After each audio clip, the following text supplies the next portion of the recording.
Oi, pessoal, tudo bem? Estamos aqui mais uma vez no VZCast, nosso podcast semanal da Medicina Veterinária e da Zootecnia, sempre trazendo assuntos bacanas, pessoas legais, e agora nessa reta final da primeira temporada, né, já foram 41 programas, eu trouxe aqui mais uma vez, mais um dos caras que eu admiro aqui no estado, mais um colega, um médico veterinário, que trabalha com cooperativismo, com assistência técnica, com queijo artesanal, né, vindo do IMA de inspeção, né, Gilson? De inspeção, né? Mas vamos lá, pessoal. Então aqui está o nosso colega Gilson Salles, graduado em Medicina Veterinária pela UFMG, onde também fez seu mestrado e seu doutorado na área justamente de tecnologia e inspeção de produtos de origem animal.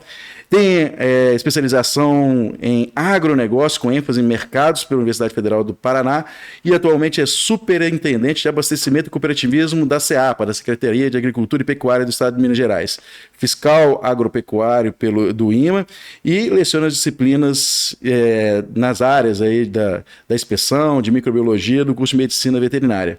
Tem experiência em Medicina Veterinária, com ênfase em Medicina Veterinária Preventivo, atuando nos temas de agricultura familiar, segurança alimentar, inspeção, educação sanitária, queijo Minas artesanal, maturação bactérias ácido láticas e boas práticas de fabricação.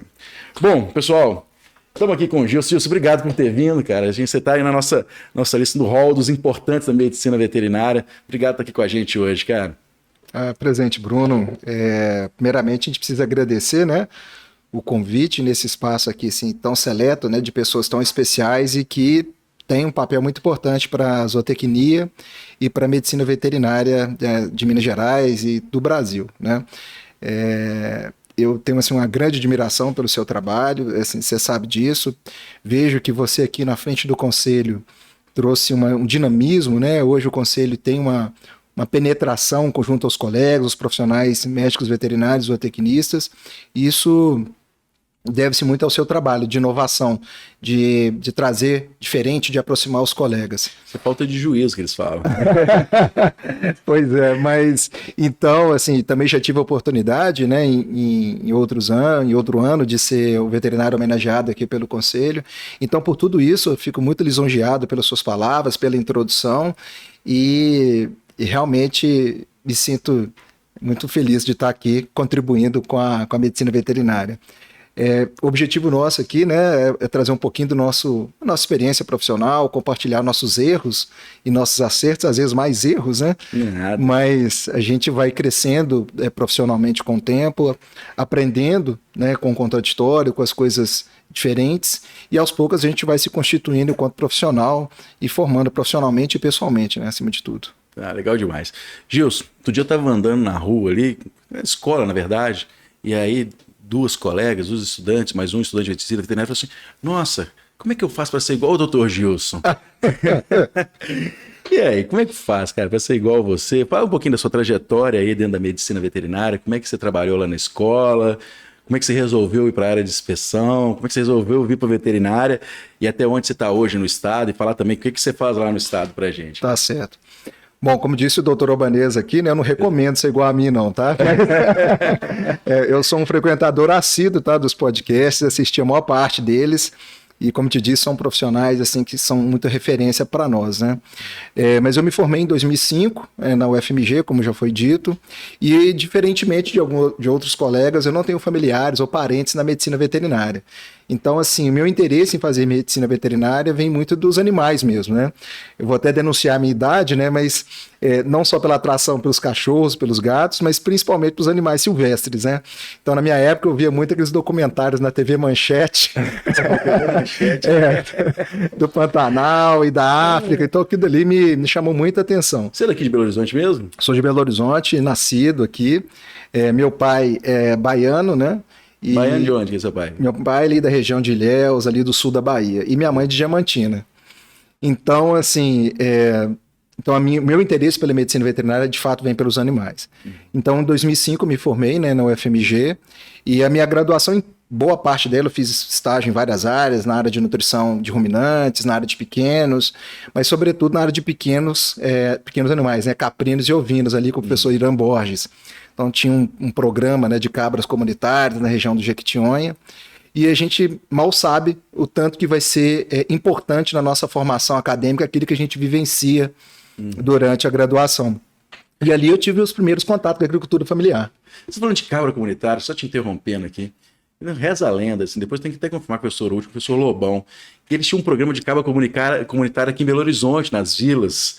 E essas cabras que a gente vem andando ali perto da Raja e tudo, acho que é oriundo desse projeto. Não tem essa história dessa? Eu acho que já teve, sim. Já teve, né? Eu não participei desse, não. Na década de 80, de 90, se não me engano, teve uma história dessa. Quando a gente vê umas cabras soltas por aí, acho que é fruto disso, assim. Pois é, mas e olha para você ver, né? Você está falando de cabras aqui, provavelmente pensando numa questão de vulnerabilidade social, né? Sim, principalmente para o leite, para a carne. Exatamente. E no Jequitinhonha também era isso. Então lá nem se pensava ainda em falar regularização sanitária, né? Basicamente o trabalho de um profissional ali era trazer dignidade, alimentação para as pessoas.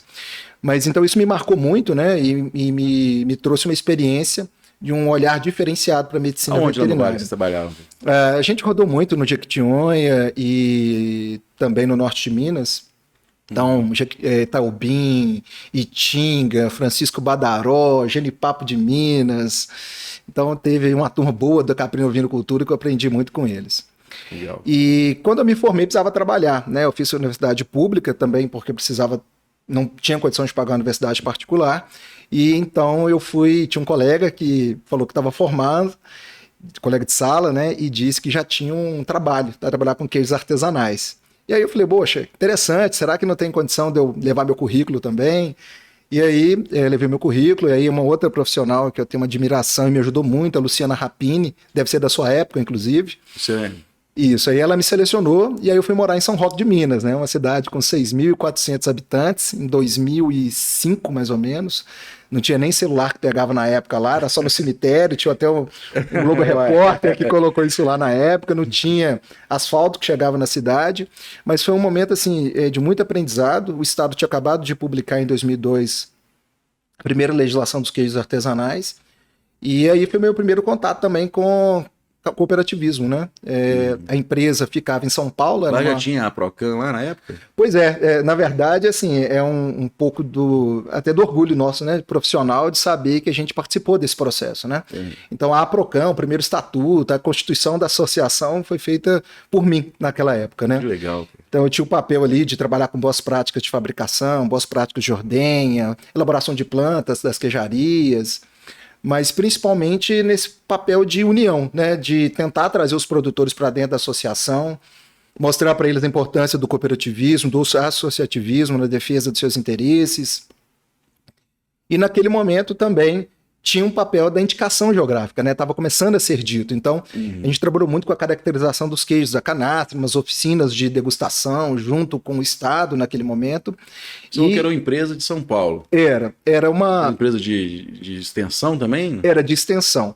Era uma ONG francesa que chamava FERT, e ela tinha uma representação brasileira, né, que chamava AgriFert, Associação para Gestão de Projetos de Fortalecimento Rural e Desenvolvimento Territorial. Que legal. E ela ficava em São Paulo e tinha um profissional em cada região. Um na Canastra, que era eu, no Cerro a Luciana, e no Alto Paranaíba era o Hugo. E aí, então o trabalho foi sendo desenvolvido e foi muito interessante. Eu fiquei 3 anos em São Roque e viajei muito no Cerro, Alto Paranaíba, São Paulo em algumas feiras, Brasília na discussão do RISPOA. Fiz alguns exames de brucelose e tuberculose, depois que eu fui habilitado pelo Ministério, até para a própria OSENG, né, das cooperativas. E aí, em 2008, vim um dia trabalhar em Belo Horizonte, recebi um telegrama, como o Dr. Guilherme também do IMA falou, e nesse telegrama era o IMA convidando para a gente ser convocado, né, desse concurso. Também fiz esse concurso de forma bastante despretensiosa em 2005. Fui aprovado, mas não fiquei tão bem colocado naquele momento, mas tive a alegria nessa chamada de ter a possibilidade de escolher o município que eu tinha interesse, né? Eu estava em terceiro colocado naquela chamada e o primeiro e o segundo não foram. Então eu tinha disponibilidade de escolher sozinho. Isso, aí eu escolhi Piuí, né, que é uma cidade muito bonita, que eu já conheci de morar em São Roque, e lá então eu passei a ser fiscal agropecuário do Instituto Mineiro de Agropecuária, na chefia do escritório seccional. A gente trabalhava com próprio Piuí, São Roque de Minas, Delfinópolis, Capitólio e Pimenta, né, e Doresópolis. Então a gente tinha essa atuação principalmente com os queijos artesanais. E aí em 2011, mais ou menos, eu vim até no dia do meu aniversário procurar o Dr. Altino e falei, Dr. Altino, eu queria pensar em voltar em Belo Horizonte, ter a oportunidade e sair da sala dele com um convite, né, para trabalhar com um termo de ajustamento de conduta do Ministério Público aqui no Ceasa, né? O Ceasa, ele tem a prerrogativa, né? Ele foi criado, né, para venda de hortifruti, mas estava tendo muita venda de produtos de origem animal, como queijos, carne, e sem as condições adequadas. Então, o Ministério Público deu um espaço para esses produtores, um tempo de adequação de 2 anos, que eles poderiam continuar vendendo, mas se regularizando. E foi o balão de ensaio para a primeira legislação de agroindústria de pequeno porte do Estado, né? O Ceasa tem a parte de manipulação de carne e tudo? Não tinha. Né? E nem era para ter, não foi constituído para isso. Então a carne foi tirada do processo e ficou somente os queijos artesanais, né, dentro das condições adequadas de produção. Agora, é importante dizer também que nesse período foi quando eu tive o contato com a educação sanitária, com a Beth Rios, com a Ana Starling, né, veterinária. E a educação sanitária foi a segunda grande mudança na minha vida, né? Você foi sanitarista mirim também? Eu executei os sanitaristas mirins, né, em Piuí, né, na regional lá da seccional do IMA, em vários municípios. É um programa muito bonito, né, extremamente gratificante. Você vê os alunos, né, aprendendo aquilo dali, e aí de vez em quando alguns pais iam no escritório e falavam assim, preciso vacinar meu gado de febre aftosa, porque meu filho está me cobrando, raiva. Então, é um programa muito bonito e eu acho que traz assim, uma esperança realmente de mudança, né, para a nossa sociedade, que as crianças de fato são o futuro, né? Então foi meu primeiro contato com a educação sanitária e isso foi muito importante para mim. Então aí eu voltei para Belo Horizonte trabalhar com TAC, né, o termo de ajustamento de conduta, e nesse momento aí eu tive mais uma vez uma imersão, né, no ambiente dos queijos artesanais de todo o estado. Então até comunidades quilombolas que produziam queijos artesanais, né, os queijeiros pegavam os queijos e traziam para cá. Então foi muito importante ver, né, a necessidade de melhoria sanitária desses queijos, que havia uma vulnerabilidade ali, né, mas também da importância de dar oportunidade, né, para alguns agricultores produzir o queijo com qualidade. E aí isso foi evoluindo e aí o Dr. Altino criou, né, sugeriu uma criação de uma gerência de educação sanitária e apoio à agroindústria familiar. E aí foi assim, disruptivo, né? Totalmente disruptivo esse trabalho que o IMA fez, que foi o primeiro órgão de fiscalização agropecuária a fazer um trabalho de apoiar a agricultura familiar, a agroindústria de pequeno porte, com legislação, com equipe técnica específica, né? Então, nós movimentamos o Estado naquele momento, né? Fizemos um treinamento, pegamos um projeto junto ao Ministério do Desenvolvimento Agrário. Então, assim, nós estivemos na vanguarda naquele momento ali e claro, né, com a pequena contribuição, mas que hoje fez total diferença, né, para a inserção de produtores de agricultura familiar na regularização. E a gente tem até alguns exemplos muito interessantes, né? Vocês devem conhecer o doce de leite Roca. Sim. O Roca é famoso, mas eles começaram como agroindústria de pequeno porte, produzindo 100 litros de leite dia para transformar em doce de leite.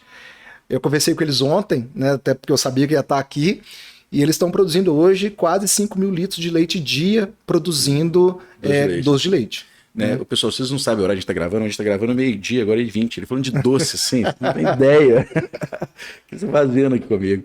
Cara, mas me conta uma coisa, assim. Mas continua, vamos lá. Não, pois é, e assim, eu acho que é muito interessante, porque nós temos vários exemplos, né, de estabelecimentos que, depois que buscaram a regularização, como que aumentou a renda, aumentou a produção e aumentou o emprego mesmo, né? A Roca mesmo saiu de 3 funcionários e passou para 38 funcionários. Né? Essa é uma mudança radical na vida das pessoas. O faturamento da empresa aumentou em 1000%. E nós temos outros exemplos, né? Tem o Souza Fish ali na região de Três Marias, que aumentou a produtividade, a produção em 600% e o número de empregos em 400%.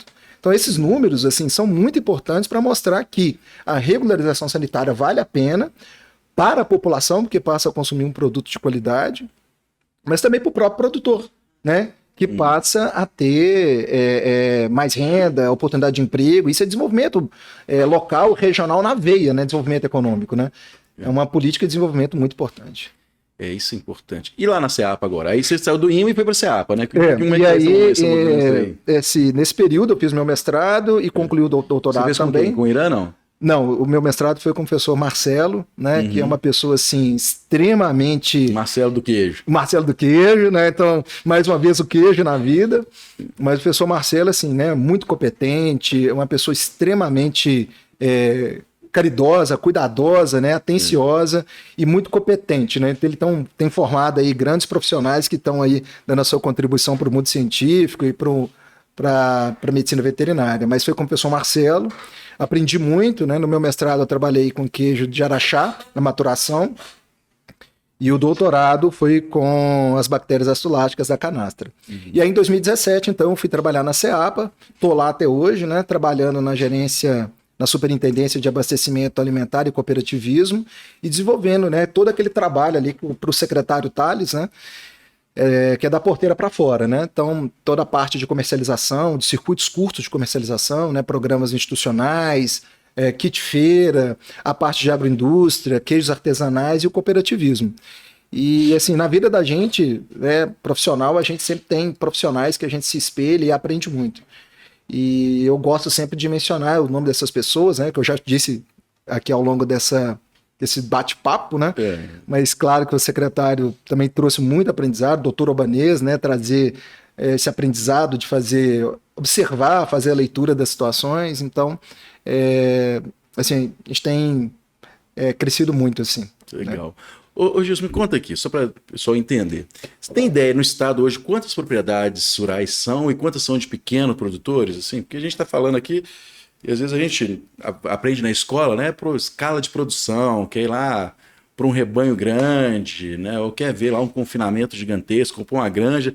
Como é que é essa distribuição hoje no estado? Você tem ideia disso aí, desse número? Quantos pequenos produtores? Nós temos hoje no estado, né, quase 600 mil propriedades rurais. Né? Tem o Bruno Rocha, que também esteve aqui no podcast. Eu estou te falando que eu sou um consumidor do podcast. Mas hoje nós temos, assim, de agroindústria de pequeno porte, esse dado ele não é tão preciso, né? Porque você tem um nível de informalidade muito grande, mas a Emater, né, que é a nossa empresa de assistência técnica pública, né, que faz um belíssimo trabalho, tem o Safra, e ela aponta que nós temos em torno aí de 30 mil estabelecimentos agroindustriais de pequeno porte, incluindo os queijos artesanais. E das propriedades rurais, você acha que mais ou menos quantos por cento são de pequeno porte? Algo em torno aí de umas 300 mil, pelo menos, propriedades de agricultura familiar. São de pequeno. Porque a gente está falando isso, né? Falando a questão de queijaria, que é importante justamente para fixar essa mão de obra no campo, e a gente atende um número muito grande, né, de propriedades quando pensa nisso, né? Isso é um negócio importante para caramba. E aí, me conta o seguinte, e as cooperativas aí? Depois a gente vai voltar no queijo. Tá. Mas como é que está essa questão das cooperativas no estado? Como é que foi essa evolução? Qual que é a importância delas aí? Como é que tá? Bom, presidente, acho que é um assunto assim, muito importante o cooperativismo, né? E eu tive o contato com isso desde 2005, né? Mas antes da gente falar do cooperativismo, até pensando na profissão da medicina veterinária e da zootecnia, a gente precisa olhar o cooperativismo do ramo do agronegócio, né? E é um setor, é um ramo muito importante que tem uma participação muito significativa, tá? Se nós formos pensar que das 300 maiores cooperativas do Brasil, 32% são do ramo agropecuário. Então é muito significativo, né? No Brasil nós temos 1.170 cooperativas do ramo agropecuário e em Minas 193. E em Minas nós temos algumas cooperativas muito importantes, né? A Cogran, a Suinco, né, de proteína animal, a Semil, a CCPR de produção de leite e também de produção vegetal, né? No caso do café, que é a Cochupé, que é hoje uma das maiores cooperativas do estado, né? Então, em termos de patrimônio líquido, ela é a segunda maior. Então, é muito grande. E o PIB do agronegócio o PIB do cooperativismo agropecuário contribuiu para cerca de 22% do PIB do agronegócio mineiro. Então, um mercado assim, imenso, né? Uma possibilidade. Então, e essas cooperativas, por exemplo, cooperativa de consumo, né, ou de prestação de serviço, venda de produtos, a Capu e Unaí. Então, muitas dessas cooperativas têm a prestação de serviço de profissionais, né, incluindo... porque tem uma diferença aí, né, das cooperativas que é de venda, de... Tem sim. Dá um exemplo aí pra gente, de venda, de cada uma delas. Assim. A Capu, né, de Unaí, ela tem venda de produtos agropecuários, né, de produção, como eu disse, a Cogran, a Cochupé, que é a maior exportadora de café do mundo também, né. E Em Minas ainda a gente não tem um exemplo para trazer, mas no sul do país tem muito, inclusive em Santa Catarina, que são cooperativas exclusivas de médicos veterinários ou de profissionais voltados para ciência agrária, né? De serviço, exatamente. E lá essas cooperativas, né, elas fornecem mão de obra para empresas, né, os empreendimentos e também para o serviço de inspeção municipal e estadual, na realização de responsabilidade técnica e também na parte de inspeção. Aqui tem uma cooperativa parecida que é a cooperativa do Senar, né? Dos colegas que prestam serviço para o Senar, né? Eu não sei se no Senar é de fato uma cooperativa. Não, acho que é cooperativa, lá é cooperativa mesmo. Se é a criação. São profissionais, né, que têm o CNPJ e prestam serviço, né? Não é cooperativa, Senar. Mas é uma cooperativa de serviço, assim, né? Para quem deu aula no Senar já isso. Saber o que tá, da aula do Senar é isso mesmo, é uma cooperativa. Essa questão do cooperativismo é um ponto importante. A gente tem enfrentado aqui no Conselho, você vem acompanhando com a gente, essa questão da pejotização, né?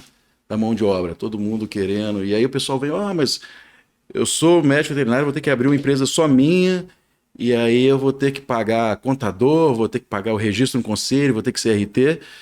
Então, a princípio, sim, né? E a cooperativa, ela substitui isso tudo, né? A cooperativa, né? O conceito de cooperativismo, né, é a união de pessoas que trabalha por objetivos comuns, né? Que é a melhoria da sociedade, a melhoria da vida das pessoas de forma sustentável, digamos assim. Então, tem uma série de princípios que o cooperativismo rege e ele traz alguns benefícios, né? Então, se os profissionais estão dentro de uma cooperativa, não precisa cada um tirar um CNPJ, né? Esta cooperativa vai fornecer o CNPJ para esses profissionais trabalharem. Então, a carga tributária ela é diferenciada para o cooperativismo. Você tem a possibilidade de fazer compras conjuntas e também, nesse caso, diminuir o valor desses produtos para aquisição de insumos.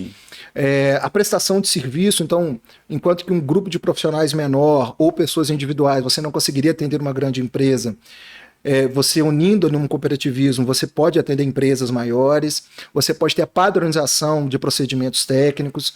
Então, você tem alguns objetivos e alguns benefícios do cooperativismo. E, no final das contas, o profissional, né, que é o mais importante, ele não é um funcionário. Ele é dono do seu negócio. Ele é dono da cooperativa. Divisão de lucro. Exato. Né? Então você tem ali, quando você tem os lucros, né, as sobras, você tem essa divisão de forma igualitária. Então todo mundo tem direito a um voto. Então assim, o princípio do cooperativismo, ele é muito bonito, né? E a própria Constituição, o início do cooperativismo foi em Rochdale, na Inglaterra, junto com a Revolução Industrial, que as pessoas estavam insatisfeitas porque não conseguiam consumir produtos de qualidade. Né, eles eram submetidos àquelas cargas horárias de trabalho exaustivo e, por outro lado, também não conseguiam ter acesso aos alimentos. E aí eles criaram a primeira cooperativa para que eles pudessem comprar produtos de um preço menor e distribuir para todos.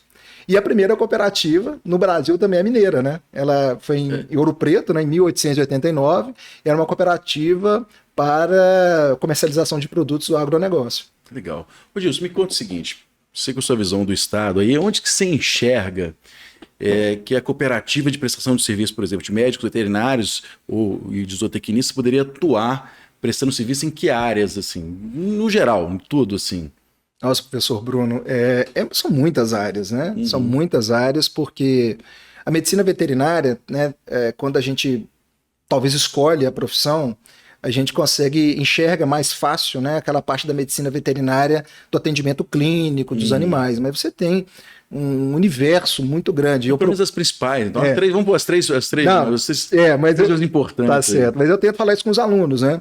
Mas eu acredito que, como a Unimed, né, que foi disruptivo, que é uma cooperativa de médicos, a gente tem áreas que a gente nem consegue imaginar que poderíamos ter. Mas na área de inspeção, na área de assistência técnica, né, na área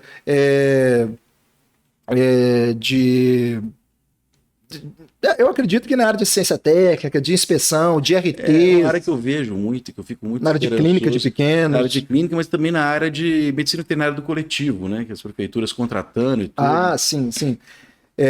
Hoje em dia, né, talvez até já entrando no assunto dos consórcios, né, o Ministério da Agricultura, ele tem mudado muito a legislação dele desde os anos 2000. Para tornar essa legislação mais inclusiva para os pequenos empreendimentos. E, de forma paralela, o Ministério passou também a apoiar muito o serviço de inspeção municipal. Então, nós estamos vivendo uma outra revolução, né? Que dando mais importância para os serviços de inspeção organizados de forma individual, que é o próprio município, ou consorciado. Então, uma cooperativa, por exemplo, de médicos veterinários, poderia fornecer profissionais para responsabilidade técnica dos empreendimentos, para a realização de inspeção, para atendimento do serviço de inspeção desses municípios. Então, assim, e para a própria saúde pública mesmo, né? Como você disse, a saúde médica. Esse consórcio também tem aí trabalho de esses programas, né, de castração, programas de atendimento aos pequenos animais. Então, você tem um espaço aí muito grande, tá, para a medicina veterinária junto do cooperativismo. Bom, deixa eu te perguntar uma coisa. Que a gente está falando, até para o pessoal entender bem, os consórcios vão ser consórcios de municípios, né, de organização dos municípios para prestação de uma série de serviços, né, assim, de serviços médicos, a parte de inspeção, né, que a gente tem falado. E como é que está essa situação hoje no Estado? Como é que está a importância dos consórcios? O que você tem visto aí? Como é que está esse movimento? Tem o programa Diga Sim ao Sim, né? Pedi para você falar um pouquinho também, que foi até uma parceria que a gente firmou junto com a Secretaria, com o IMA e com a Associação Mineira de Municípios, né? E como é que está esse dá um panorama aí para a turma, para eles entenderem como é que estão os consórcios e a importância deles aí para a população e para a gente também. Bom, perfeito, professor Bruno. Eu acho que esse é um ponto hoje muito importante e que eu acho que para a medicina veterinária é um mercado de trabalho altamente atraente e que vai absorver muitos profissionais que estão formando, né? Além daqueles que já estão no campo. Mas, como eu disse, desde 2000 o Ministério da Agricultura tem mudado a legislação para tentar atrair os profissionais, né? E agora você tem a equivalência do serviço de inspeção ao CISB, né? Que é o Sistema Brasileiro de Inspeção. É equivalente já? Oi? O SIM já é equivalente? Não.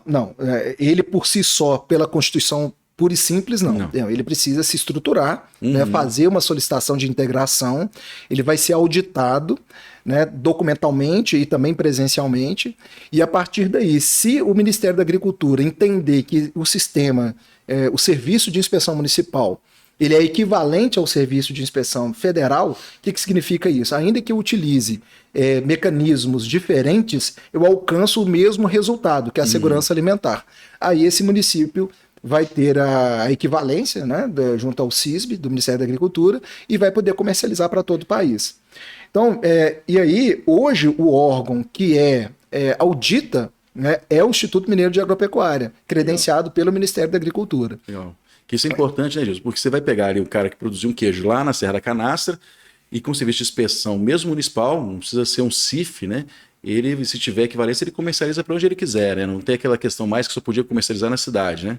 Não, exatamente. Hoje, tendo o selo de inspeção municipal ou estadual com adesão ao CISB, ou o selo arte, ou o selo queijo artesanal, os produtos podem ser comercializados em todo o país. Mas você me falou, né, me perguntou como é que está esse processo, né? Então, hoje a Secretaria de Agricultura, o Instituto Mineiro de Agropecuária, tem encarado isso de uma forma muito séria, né? Porque você sabe, né, Bruno? A gente tem limitação de profissionais, né? Então, assim, a gente não vai conseguir cada vez mais colocar profissionais. O IMA, depois de muitos anos, conseguiu fazer um concurso, está trazendo os novos profissionais, mas a gente não vai conseguir atender toda a demanda. Então, tem que ser mais município e menos estado, menos Brasília, né? Descentralizar ao máximo, né? Então, nós propusemos um projeto em parceria com o Conselho Regional de Medicina Veterinária, com a Associação Mineira de Municípios, com o Ministério da Agricultura, para que a gente possa apoiar e trazer o maior número de municípios possíveis para ter o serviço de inspeção. Nós temos até uma meta ousada, né? Que até 2026... para que pelo menos 50% dos municípios de Minas Gerais, organizados de forma individual ou consorciada, tenham o serviço de inspeção municipal aderido ao CISB. Né? Hoje já são 275 municípios, né? Quase 33% aí do estado já tem o CISB. Então, assim, o estado está fazendo um trabalho muito sério, né? Com vários parceiros, e aí a gente menciona também a própria Emater, o Sebrae e outros parceiros importantes aí, para que a gente possa conseguir chegar nesse objetivo. E esse processo está sendo tão importante que tem um consórcio de integração do Sul e Sudeste, que é aquela reunião, né, que dos estados do Sul e do Sudeste, os governadores têm proposto esse consórcio, e aí na edição de Minas Gerais foram colocados diversos assuntos, né? para a intenção de trazer um assunto que fosse perene, que ele fosse revisitado toda a reunião, que ocorre de 4 em 4 meses. E aí o assunto que foi abordado e aprovado e definido, né, pelos secretários de Agricultura dos 7 estados é o apoio aos consórcios públicos. Então nós temos o Diga Sim ao Sim de Minas Gerais e o Diga Sim ao Sim nacional. Nacional não, desculpa, né? Do Sul, né? Do Sul e Sudeste. Mas também nacional. Vai ter agora o Congresso de Defesa Sanitária Animal, né? E nós já fomos convidados lá em Goiás para apresentar o Diga Sim ou Sim. Então a gente espera que esse movimento aí, né, reverbere e ganhe mais importância. Legal. Gilson, mudando completamente de assunto aqui. Aí é aquela hora que eu sacaneio o pessoal aqui, que eu jogo na fogueira, assim. Você falou aí, ó, selo arte, queijo artesanal. Como é que é esse negócio? Você já me explicou uma vez, mas explica pro pessoal, porque isso no começo para mim era uma grande confusão. Hoje eu entendo um pouco mais, mas mesmo assim ainda muito menos. É porque tem o queijo artesanal, tem o selo arte, aí agora tem os queijos que estão sendo aprovados aí, as áreas de... Igual foi o requeijão moreno agora, Sim. Como é que chama aquilo? É a área de geográfica, né? Então, o requeijão moreno é reconhecimento como queijo artesanal. Como queijo artesanal, né? Isso. Mas aí tem as áreas dos queijos artesanais, né? Então dá uma passada, explica para o pessoal aí, por favor. Tá certo, presidente. Isso é confuso. A gente adora comer o queijo, mas a gente não entende muito disso, não, né? É muito complexo, na verdade, né? São muitas legislações, são muitos assuntos e é difícil para a gente poder acompanhar. Imagina a pessoa que não está envolvida com isso diariamente. A gente que é da clínica de pequenos, só queijo artesanal, selo arte, a gente acha que é uma coisa só e é diferente, né? É diferente, mas hoje a gente tem a alegria de dizer também que o nosso estado é um estado que tem olhado muito para a produção artesanal, e não apenas dos queijos artesanais, né? Então, o nosso estado ele tem uma diversidade tremenda, então nós temos hoje produção de vinho, produção de azeite, charcutaria, a produção de mel, né? A apicultura muito forte, principalmente no norte do estado, e também os queijos artesanais. Então, hoje, nós temos 10 regiões caracterizadas para a produção de queijo Minas artesanal, que é uma variedade de queijo artesanal, que é produzido com leite cru, coalho, pingo, né, aquele queijo mais redondo, e maturado. Então o queijo Minas artesanal é queijo massa crua. Isso. Todos os nossos queijos artesanais, eles têm como base a matéria-prima principal, o leite cru. Leite cru. Isso. Então nós temos 10 regiões caracterizadas como produtoras de queijo Minas artesanal. Nossa, presidente, vamos tentar. Vamos lá. Vamos lá, Araxá, Cerrado, Canastra, Campo das Vertentes, aí tem Salitre, as terras do Bitipoca, Salitre, Triângulo Mineiro, Cerro, Diamantina. Só falta um. E eu falei Araxá? Falou Araxá, foi o primeiro. Entre Cerro, Piedade e Alcaraça, que está aqui do lado, né? Na nossa região aqui metropolitana. São os queijos Minas de massa não, aí massa crua, massa cozida, tanto faz. O queijo tem que ser, o leite tem que ser leite cru. Não, o queijo Minas artesanal é um queijo de massa crua, leite cru e massa crua. Ele não passa por nenhum processo de aquecimento. Tá? Então o queijo cabacinho, requeijão, não. Esses são outro tipo de queijo. Aí já é outro queijo. Já é outro tipo de queijo artesanal. Então você tem queijos artesanais mineiros. E aí nós temos mais 5 regiões. Nós temos o queijo de Alagoa e o Mantiqueira de Minas, que é um queijo de herança cultural italiana, né? Nós temos o queijo do Jequitinhonha, que é o queijo cabacinha, também de herança cultural italiana. E nós temos aí agora o queijo da Serra Geral, que é um queijo... Aí você tem uma diversidade, inclusive, do próprio requeijão moreno. E nós temos o queijo de Suaçuí, também que se assemelha ao modo de produção de Alagoa e da Mantiqueira de Minas. E que são cozidos? São regiões. Esses queijos têm aquecimento. Tem aquecimento. Né? Tem aquecimento. O Suaçuí, Mantiqueira de Minas e Alagoas, você tem o crescimento do soro e você tem um processo ali de utilização de calor, né? Já o requeijão moreno, não, ele é submetido a altas temperaturas, né? Ele é fundido, ele não é nem filado, ele é fundido junto com creme de leite, então faz aquele requeijão moreno. E o queijo cabacinha é um queijo de massa filada. Mas todos esses são de queijo de leite cru, né? Que é a base principal. Então eu falei de regiões caracterizadas. E agora o Estado também tem lançado mão de reconhecer variedades, que digamos que seria um primeiro passo para trazer esses produtos assim para a legalidade, para trazer para o olhar da valorização, da promoção.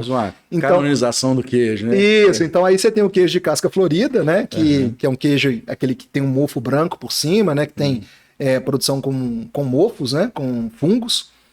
Ele pode ter ácaro também? Casca florida tem ácaro também ou não? Assim, tem alguns que tem, né? O queijo é muito interessante, sabe, presidente? Porque o queijo ele passa um processo de sucessão microbiana muito interessante. Então, aquelas primeiras bactérias que estão ali no processo de fermentação, elas não serão as mesmas que vão estar no final. Né? E aí, no caso do ácaro, ele acaba vindo justamente quando os fungos vão morrendo, vai tendo a sucessão. Então, é de casca florida.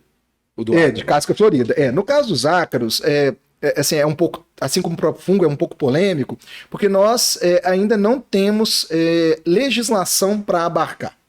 Tá? Agora, tem outros países, né, como aquele queijo mimolete, que é feito com ácaro, né, por fora, então ele traz um sabor todo diferente. E tem produtores produzindo, mas não tem legislação. Então a gente não tem hoje embasamento científico para trazer esse queijo para o processo de regularização sanitária, né? Mas aí nós temos o queijo de casca florida, o queijo cozido também da região norte, né, do Nordeste, e agora recentemente o próprio requeijão moreno, que foi reconhecido. Então, assim, nós temos um trabalho muito forte de transformar, né, de dar cara para esses queijos, né? Porque Minas Gerais, ele tem essa diversidade e essa capacidade de trazer em cada rincão, em cada Gerais aí, né, um queijo diferente. E só para o pessoal ter uma ideia, assim, de qual que é a evolução financeira de um queijo desse? Vamos pôr um queijo assim que o queijo era vendido, sei lá, R$10, agora é vendido a 100. Você tem ideia aí desse valor agregado aí desse queijo? Olha só, presidente, eu quando fui morar em São Roque, em 2005, né? Então, nós tínhamos lá queijo sendo vendido lá para o queijeiro em torno de R$5 a peça, ou ao quilo, R$7, R$8, né?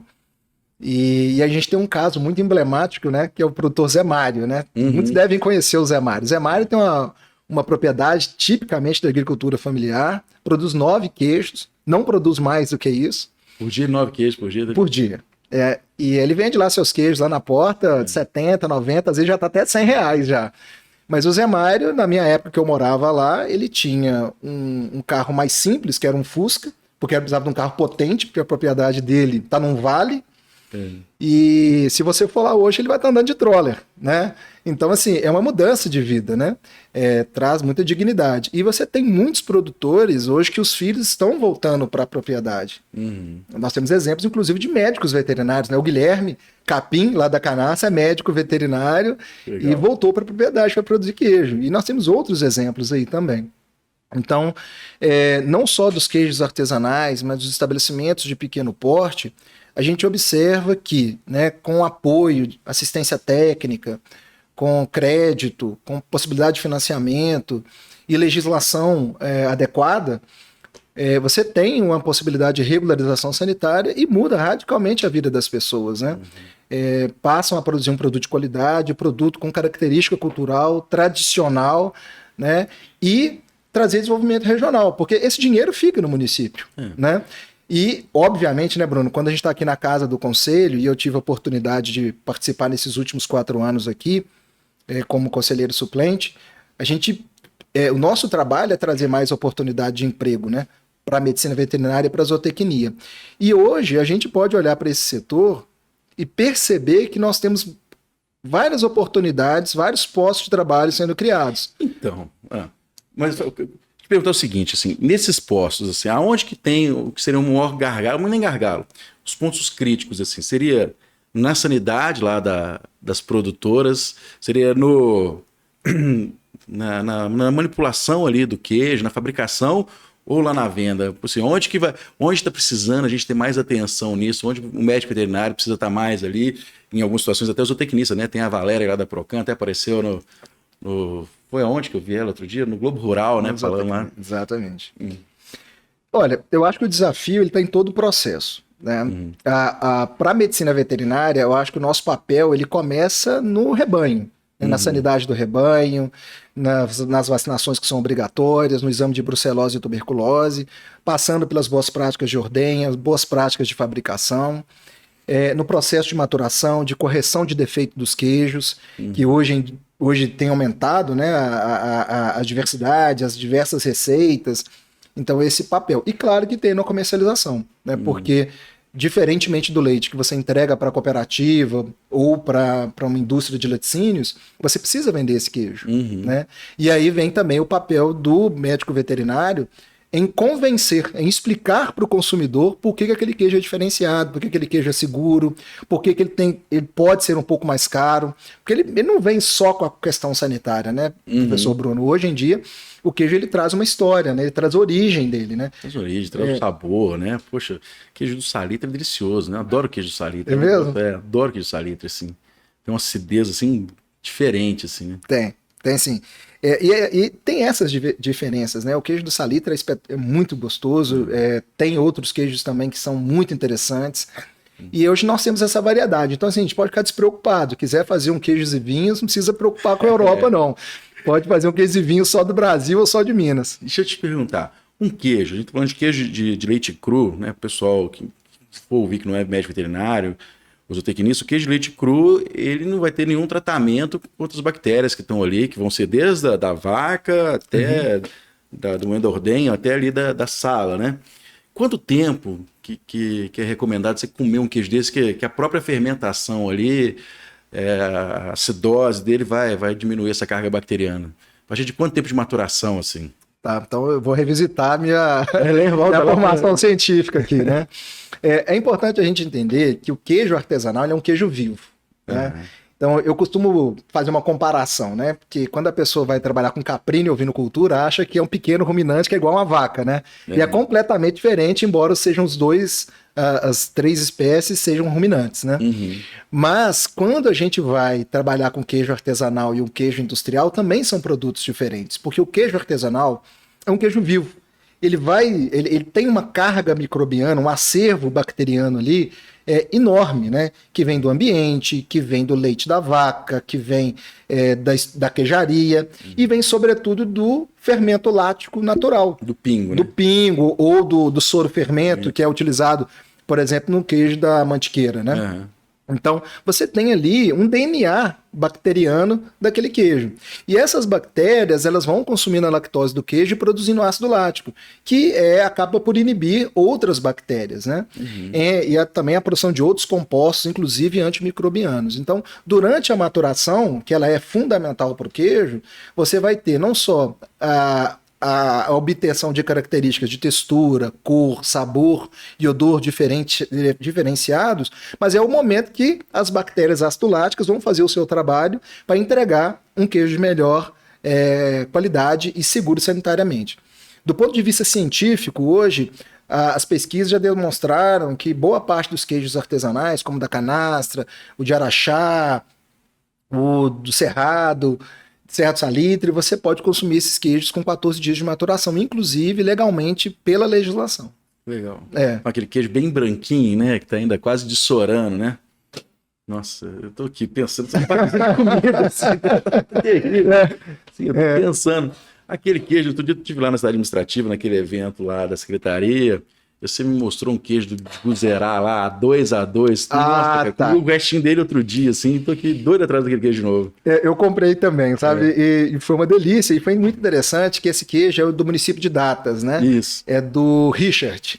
Né? É de leite já 2x2, de Guzerá, né? E ele também tem um outro tipo de gado lá, que agora eu não me recordo. Também. Mas aí eu tava comendo na minha casa o queijo lá um dia à noite, numa sexta-feira, e aí acabou de ter o concurso lá, o Mundial em São Paulo, né? E ele ganhou Super Ouro. E aí, ganhou Super Ouro? Ele ganhou lá. Foi a gente comprou antes. Exatamente. Agora a gente não dá nem conta mais de comprar. Mas é um queijo espetacular. E ele é um queijo que tem como ele tem um pouquinho de fungo, né? Então ele tem um pouquinho mais de proteólise. Então é um queijo diferenciado, é super macio, cremoso, né? E isso vai muito da característica da própria região, né? Porque a região ali de Diamantina é uma região que tem uma umidade diferente. Mais frio. Mais frio, então você tem um queijo que ele vai durar mais e com a ação das bactérias e dos fungos vai deixar um queijo mais macio, né? Mais cremoso. Assim como a região do Cerro, que é muito diferente também. Né? Lá eles não utilizam aquele tecido volta ao mundo, né? Para prensar o queijo. Então é um queijo mais úmido. Então um queijo que tem uma fermentação maior, então é um queijo mais ácido. Também é feito na região de Mata Atlântica. Então você tem um diferencial aí muito interessante, sabe? Cara, isso é legal demais. Muito interessante. E o que é o arte, cara? Queijo artesanal não é o arte, né? O que é o arte? Tá vendo? Falei que te deu uma fria. Vou até tomar um gole d'água aqui, né? Mas,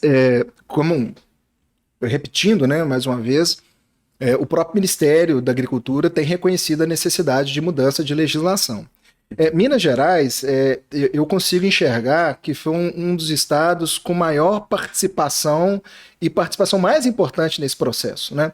Enquanto em 2000 a legislação do Ministério não permitia, né, que o queijo pudesse ser produzido fora de entreposto, por exemplo, porque a queijaria tinha que maturar no entreposto, Minas Gerais ela foi inovadora e trouxe uma primeira legislação em que o queijo era produzido na queijaria própria e depois um processo de maturação na própria queijaria poderia ser comercializado dentro do estado. E aí Minas foi avançando. Tanto é que hoje nós temos uma legislação de queijos artesanais, que eu chamo de legislação guarda-chuva, porque ela abarca todos os queijos diferentes, né? O queijo que é produzido com leite de vaca, mas também de búfala, de cabra, de ovelha, que vai permitir a preservação de características históricas na produção desse queijo, e outros queijos como requeijão moreno, e por aí vai, né? Então, nesse sentido, houve uma evolução e uma necessidade, aí muito envolvimento também da parte da gastronomia, né, que passou a dar luz para esses produtos artesanais. Então houve uma necessidade de você tentar fazer com que esse queijo pudesse chegar a outras cidades, a outros estados, de forma legal e com segurança. Então aí o legislador entendeu que, tendo um serviço de inspeção, seja ele estadual ou municipal, e passando por uma parte de cadastro no Ministério da Agricultura, esse produto receberia um selo de identificação que comprovaria não só a inspeção desse produto, mas a artesanalidade dele.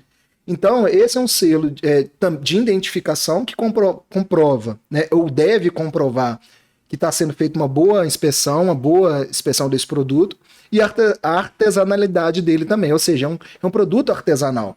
E aí, com esse selo, ele pode vender para todo o estado. E o produto artesanal é a definição daquele que o produtor ele tem que saber do processo do começo ao fim, né? Exatamente. É feito com as mãos, sobretudo, né? Maior parte manual, e é feito o produtor conhecendo todas as etapas do processo produtivo. E não é como uma indústria, né? Que vai lá, um faz uma parte, passa para o outro, faz outra parte, e ele não detém todo o conhecimento. E o selo arte foi uma outra ferramenta alternativa ao próprio CISB, né? Porque o CISB, o foco é no serviço de inspeção. O selo arte, já o foco é no produto. Né? Então, hoje, nós temos aí...